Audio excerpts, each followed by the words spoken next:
തൃപ്പൂണിത്തുറ തെരഞ്ഞെടുപ്പ് കേസിലെ ഹൈക്കോടതി നടപടികൾക്ക് സുപ്രീം കോടതിയുടെ താൽക്കാലിക വിലക്ക്. അടുത്ത തവണ കേസ് പരിഗണിച്ച ശേഷം മാത്രം ഹൈക്കോടതി കേസ് പരിഗണിച്ചാൽ മതിയാകുമെന്നാണ് സുപ്രീം കോടതിയുടെ നിർദ്ദേശം. ശ്യാം ദേവരാജ് ചേരുന്നു കൂടുതൽ വിവരങ്ങളുമായി. ശ്യാം ദേവരാജ്, എന്താണ് സുപ്രീം കോടതിയുടെ നിർദ്ദേശത്തിന്റെ പശ്ചാത്തലം?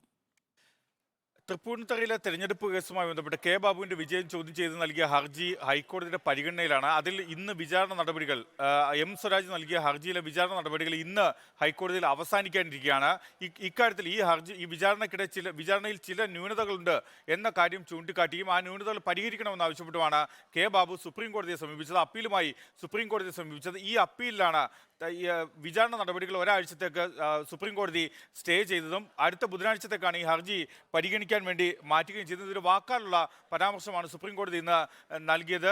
കാരണം അടിയന്തരമായി ഇക്കാര്യത്തിൽ തീരുമാനമെടുത്തതിന് ശേഷം ഹർജി ഹൈക്കോടതി പരിഗണിച്ചാൽ മതി എന്നാണ് സുപ്രീം കോടതി ഇന്ന് വ്യക്തമാക്കുകയും ചെയ്തിരിക്കുന്നത്. UDF സ്ഥാനാർത്ഥി കെ ബാബുവും LDF സ്ഥാനാർത്ഥി എം സ്വരാജും വാദങ്ങൾ ഉടൻ എഴുതി നൽകണം എന്ന കാര്യവും സുപ്രീം കോടതി ഇന്ന് നിർദ്ദേശിക്കുകയും ചെയ്തു. ഇതുമായി ബന്ധപ്പെട്ട ഹർജി നേരത്തെ തൃപ്പൂണിത്തുറയിലെ നിയമസഭാ തെരഞ്ഞെടുപ്പിൽ മതചിഹ്നങ്ങൾ ദുരുപയോഗം ചെയ്താണ് കെ ബാബു വിജയിച്ചത് എന്നായിരുന്നു എം സ്വരാജിന്റെ ആക്ഷേപവും. ഈ തെരഞ്ഞെടുപ്പ് റദ്ദാക്കണം എന്നാവശ്യപ്പെട്ടുമാണ് എം സ്വരാജ് ഹൈക്കോടതിയെ സമീപിച്ചത്. അതിന്റെ വിചാരണ നടപടികൾ ഹൈക്കോടതിയിൽ തുടരുന്നതും ഈ ഹർജി കെ ബാബു നൽകിയ അപ്പീൽ സുപ്രീം കോടതി ബുധനാഴ്ച വീണ്ടും പരിഗണിക്കും. ശ്യാം ദേവരാജാണ് വിവരങ്ങൾ നൽകിയത്.